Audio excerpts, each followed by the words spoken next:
네, 오늘의 첫 번째 코너 저 이상원 선임 매니저님 와 계시고요. 먼저 인사드리겠습니다. 안녕하세요. 안녕하십니까. 네, 안녕하십니까. 안녕하십니까. 반갑습니다. 반갑습니다. 네, 지난주 첫 등장해 주시고 주변의 반응들이 어떠셨나요? 너무 말로는 안 떤다고 했는데 네. 너무 떤다는 얘기가 많았습니다. 잘하셨다는 평가가 많았을 건데 그렇지 않나요? 제 지인들은 그렇게 구하진 않았습니다.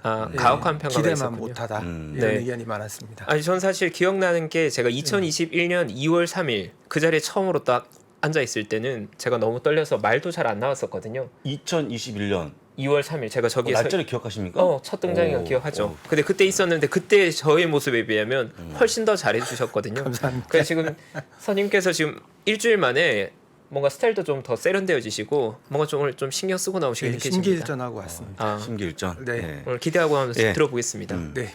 네, 오늘 시황 정리 한번 해주시죠. 네, 네. 일단 우선 뜬금없이 봉변당하신 이승철님 심심한 위로의 말씀을 드립니다. 시황 시작하겠습니다. 전일 미국 증시는 8거래일 만에 S&P 500 지수가 1.83%, 나스닥 지수는 2.14% 상승 마감했습니다.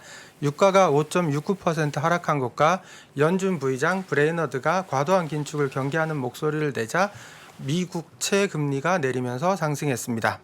어제 베이지북이 나왔거든요. 이 네. 베이지북이라는 게 각 연준 관할 지역의 현재 경제 추세 및 문제 상황을 보고하는 보고서입니다. 근데 특별한 내용은 없었고요. 7월 이후에 전반적인 변화가 없었다. 그리고 향후 6에서 12개월 동안 수요가 추가적으로 약화되고 미래 경제 성장은 전반적으로 약화될 걸로 예상하고 있다. 하지만 물가는 여전히 높은 수준이지만 다소 완화될 거다. 연말까지 물가 압력이 지속될 것으로 예상한다라는 내용이었고요. 그리고 어제 네 분 연준 총재들의 발언이 있었는데 그 중에서 방금 브레이너드를 했기 때문에 한 분만 할게요. 메스터라는 분이 발언을 했는데 연준의 강력한 대응을 지지한다. 강한 노동시장 덕분에 경기 침체는 발생하지 않을 것이다. 금융 긴축과 성장 둔화는 나타날 수 있다. 일관적으로 전부 다 매파적으로 얘기를 하고 있습니다. 그리고 미국 수출입 무역 수지 전부 전월 대비 감소했고요. 어제 반등 나온 게 이게 배드 뉴스이기 때문에 이것도 역시 굿뉴스처럼 보인 거 아닌가 생각도 듭니다. 네, 오늘 밤 9시 반 신규 실업 수당 청구 건수와 연준 의장 파월의 연설을 주목해 보시면 좋을 것 같습니다. 네, 간략하면서 잘 정리해 주셨는데 전 사실 임팩트가 있었던 건 이승철님께 보낸 영상 편지. 죄송합니다. 네, 판교 이승철님이 보내는 영상 편지 감동적이었고요. 네. 그 별명이 정해진 겁니까? 이승철로? 뭐 저희가 정한다기보다 구독자분들께서 이미 이승철을 그쪽으로 외치고 의견이 있으니까요. 모아졌습니까? 저희는 구독자분들의 또 의견대로 모두 따라가기 때문에 그렇습니다. 중의를 모아야죠. 방금 말씀해주신 대로 지금 연주 위원들의 코멘트나 이런 것들이 다들 어떻게 보면 제롬 파월 연준 의장의 잭슨 미팅 이후로 한결같이 이제 매파적인 코멘트를 하고 있잖아요. 네네. 저는 사실 이러한 멘트들이 어떻게 보면 하나의 단결된 연준을 보여주는 것 같아서 저는 그렇게 부담스럽지 않은데 혹시 매니저님 보시기에 어떤가요? 좀 매파적이라 시장에 부담을 좀 준다고 해석하고 계신지 어떠신지? 그러니까 정확하게 제 생각은 그러거나 말거나 저는 신경 쓰지 않겠다라는 거고요. 그런 거 결정하고 매파적이고 한 것들보다는 아마 뒤쪽에 다시 한번 말씀을 드리겠지만 저는 어쨌든 우리 제 투자자들을 생각해야 되잖아요. 투자자들이 견딜 수 있을 정도냐, 못 견디냐 이게 더 중요한 것 같아요. 이게 차라리 예를 들어서 뭐 한 10% 떨어졌다가 다음 날 바로 10% 올라오면 투자자들이 견딜 수 있지만 10% 떨어졌는데 10년 뒤에 10%가 오르면 이건 견디기 힘든 거거든요.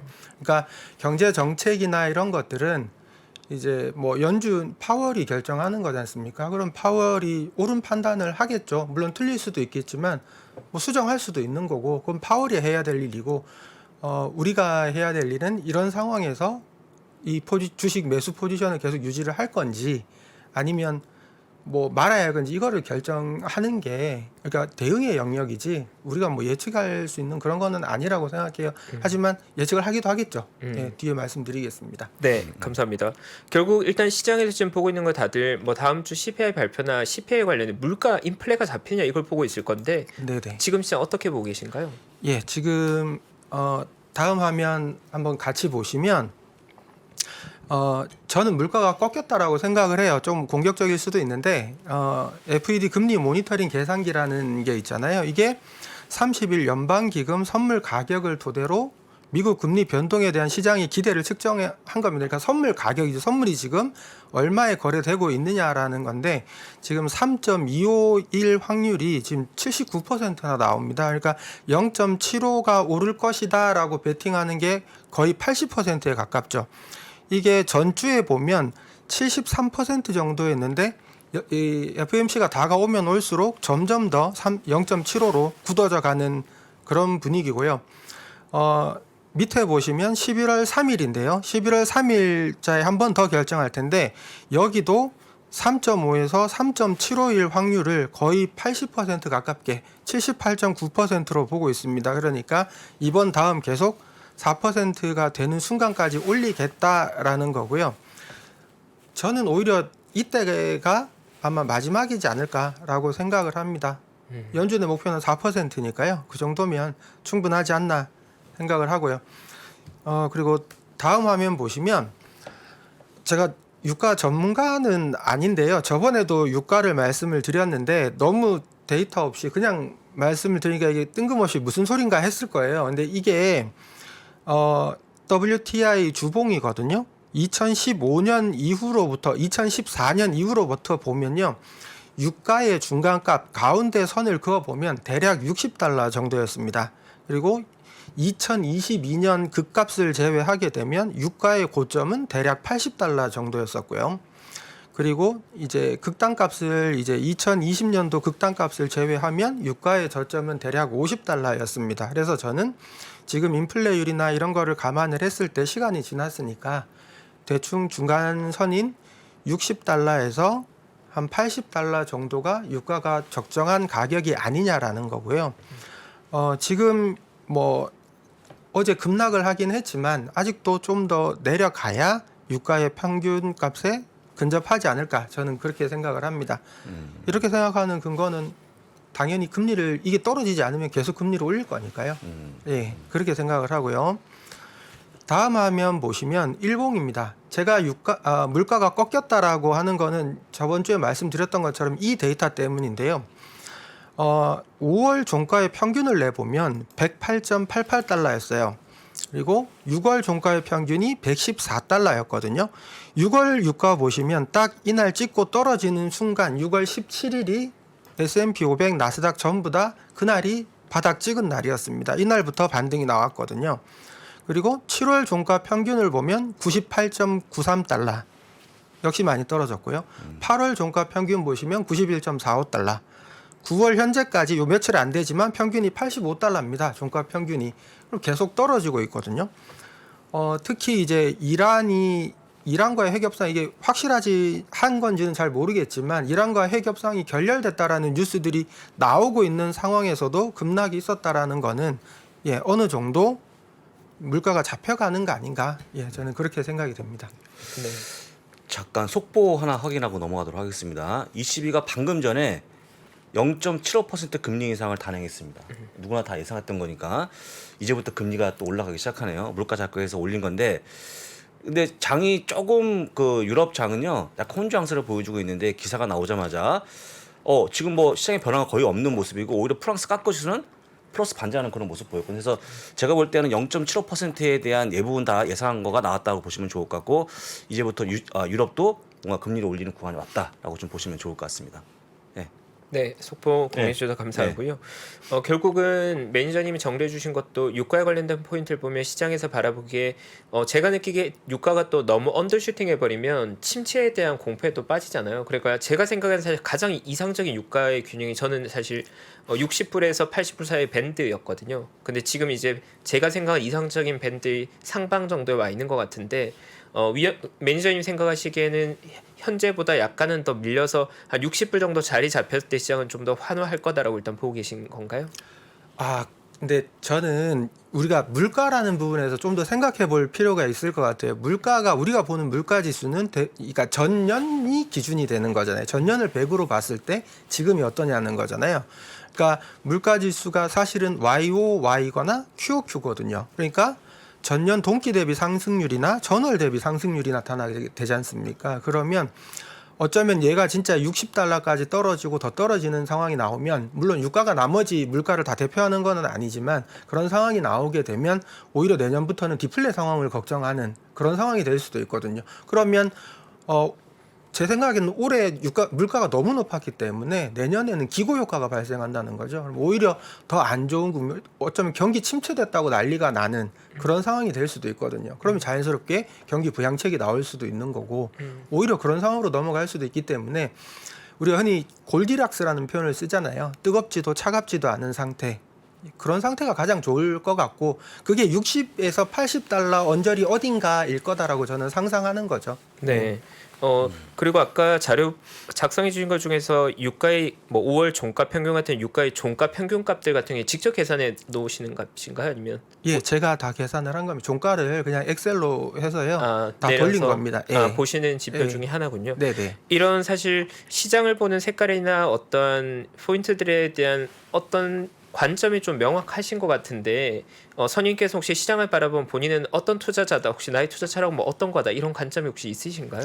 예, 저는 일단 제가 말씀드리는 내용들이 어떻게 보면 좀 일반적이지 않아요. 저도 압니다. 그래서 우선 제 투자 철학에 대해서 먼저 말씀을 한번 드릴 필요가 있는 것 같아요. 저는 저를 정의할 때 역발상 성장주 가치 투자자라고 정의합니다. 일단 주가의 평균 회귀를 믿고 안전 마진을 고려한다는 점에서 저는 가치 투자자에 가깝고요. 그리고 주가가 반토막이 나야 관심이 간다는 점에서 역발상 투자자입니다. 그리고 기술이 미래를 바꾼다는 믿음이 있어요. 그래서 저는 성장주 투자자이기도 합니다. 그러니까 예를 들면 이런 거예요. 저는 1년에 100만 원 버는 논이 1000만 원에 거래되다가 병충해로 500만 원에 거래되면 저는 심각하게 매수를 고려합니다. 그리고 예상외의 약재로 250만 원까지 내가 산 가격에서 반토막이 나도 저는 합니다. 근데 물론 새로운 비료가 나오거나 농약에 대해서 꾸준히 모니터링을 할 거예요. 그리고 저번 주에 질문 중에 그러면 장기 투자, 저는 장기 투자를 원치 않습니다. 빨리 돈 벌어서 부자 되고 싶은 사람이거든요. 근데 장기 투자라는 게 항상 비자발적이거든요. 동기가 오를 만한 폭락해 있으면 팔 수 없는 거고요.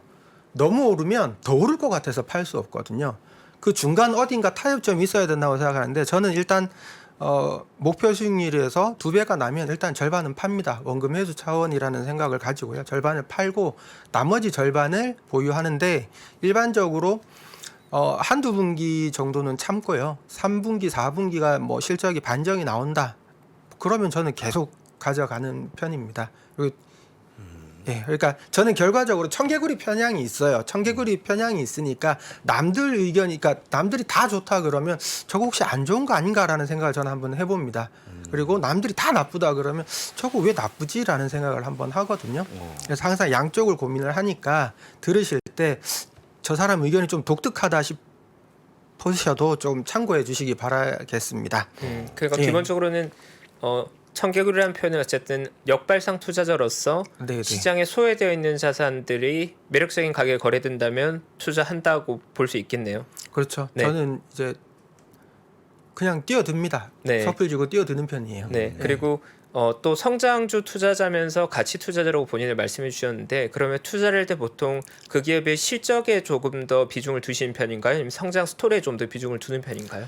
당연히 스토리가 좋아야죠. 스토리 라인이 좋아야 되는데 네. 일단 시나리오가 잘 빠졌는데 근데 뭐 10년을 기다려도 이게 숫자가 안 받쳐줄 것 같다. 그러면 제외해야겠죠, 당연히. 근데 일단 기본적으로 빅테크 중에서도 어느 정도 가져가야 되는 것 같고요. 그리고 중소형주들 중에서도 이게 정말 뭔가 될 것 같다라는 느낌이 오면 뭐 한 10%에서 20% 정도는 넣어볼 수 있다고 생각합니다. 실제로 넣고요. 네. 네. 저는 이야기를 굉장히 감사하게 들은 게 사실 저는 그런 생각을 합니다. 사람들이 투자에 대해 얘기하고 주식시장에 대해서 이야기하는데 사실 주식시장은 참가자인 투자자가 바라보는 관점에 따라 굉장히 달라지는 대상이거든요. 그래서 스스로가 투자에 대한 얘기를 하기 위해서 내가 어떠한 관점을 가지고 있는지를 얘기하는 게 저는 중요할 수 있다고 생각하는데 사실 제가 요청드리기도 전에 선임님께서 먼저 그런 걸 얘기해 주신 건 구독자분들께 굉장히 좋은 일인 것 같고 뭐 예를 들어서 어제 나와주셨던 강우 작가님은 퀀트 투자자이기 때문에 퀀트의 관점으로 시장을 바라보는 거고 선임 매니저님은 어떻게 보면 역발상에 근거한 성장주 가치 투자자로서 시장을 바라보고 있는 거군요. 그러면 그런 분을 저희도 감안해서 좀 더 경청하도록 하겠습니다. 감사합니다. 네.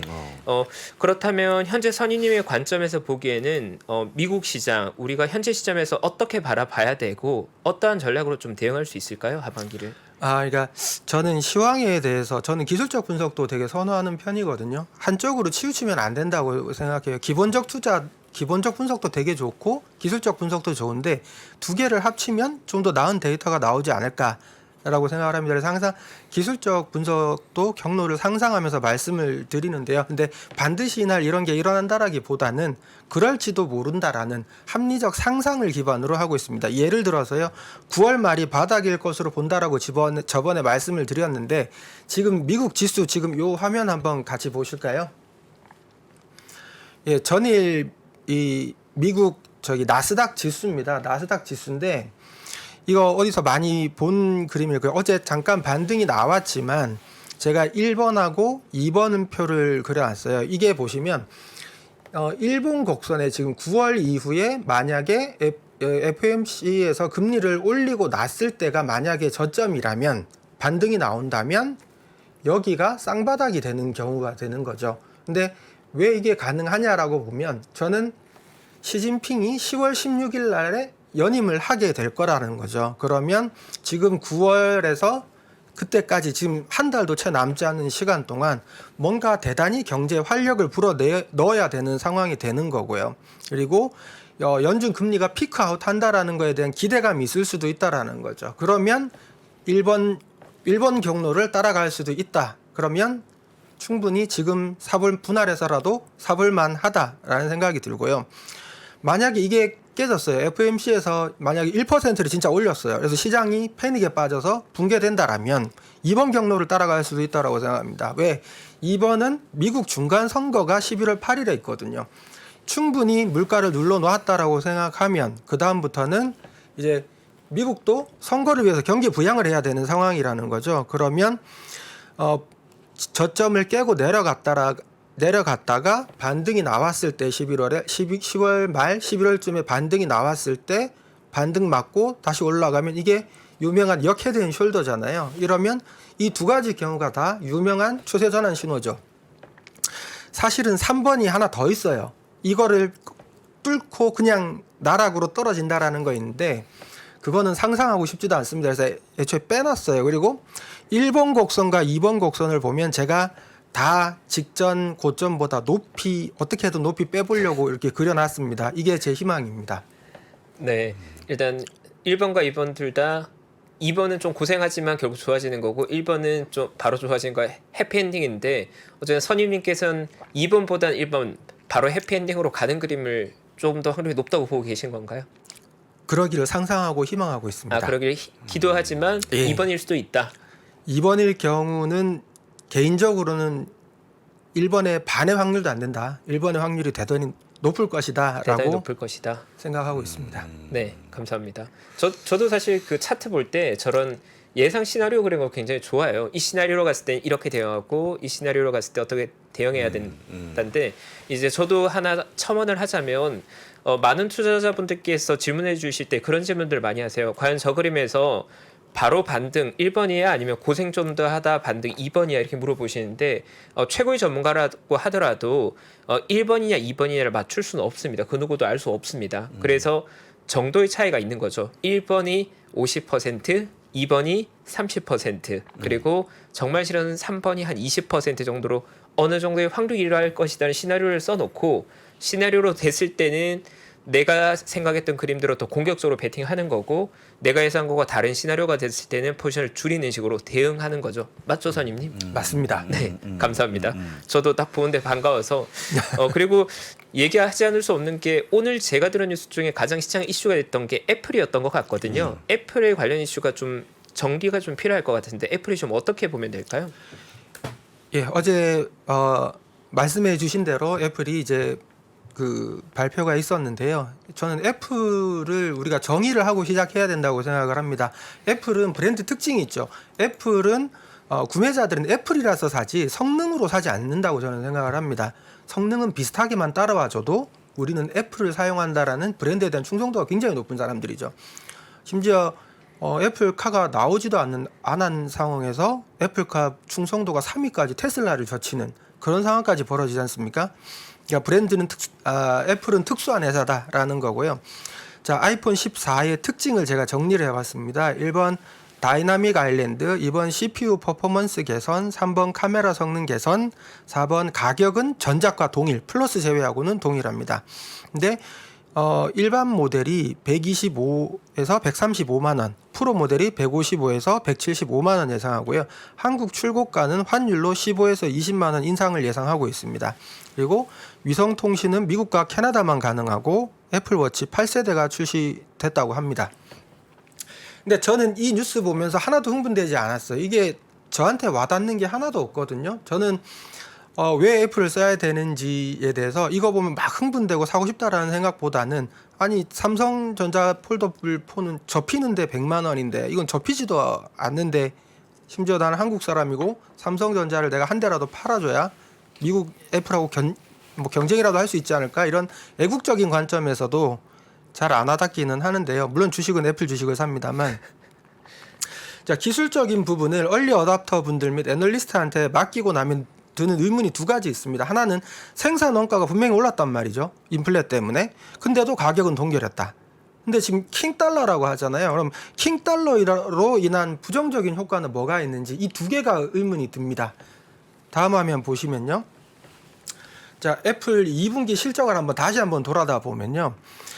저는 이게 애플 주가를 지금 이 폭락장에서도 막고 있는 거는 이 문구 때문이라고 생각합니다. CFO인 루카 메스트리가 분기 동안 230억 달러의 영업현금 흐름을 창출했고 280억 달러 이상을 주주들에게 돌려주었다. 배당을 줬거나 자사주 매입했다라는 얘기인데요. 번 거보다 50억 달러를 더 줬어요. 시장이 안 좋으니까 어떻게든 막아보자라는 채권을 발행을 해서라도 막아보자라는 그리고 뭐 시장 좋아지면 우리가 돈 벌어서 그건 메꿀 수 있고 우리는 그만한 능력이 충분히 있다라는 거죠.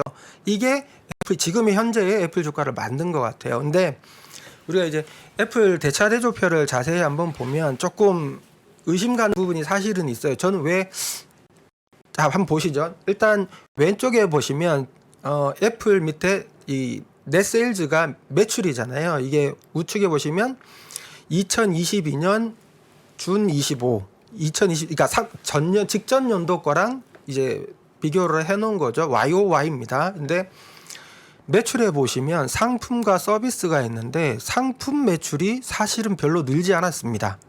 전체 매출 증가는 겨우 1.8%에 그쳤어요.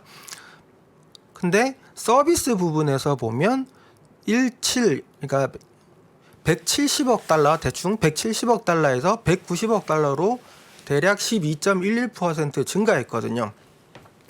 이 부분이 대단하다고 생각합니다. 지금 매출에서 밑에 보시면 코스트 오브 세일즈 요거 빼면 되잖아요. 그러면 매출 원가를 빼고 나면 그로스 마진이 상상을 초월합니다. 거의 대충 봐도 630억에서 410억이면 요거 두 개 빼면 220억 달러 정도 남긴 거잖아요. 대충 봐도 30% 이상인 거고요. 서비스 부분에서는 190억에서 5억 빼버리면 50억 빼버리면 대충 봐도 70%가 넘죠.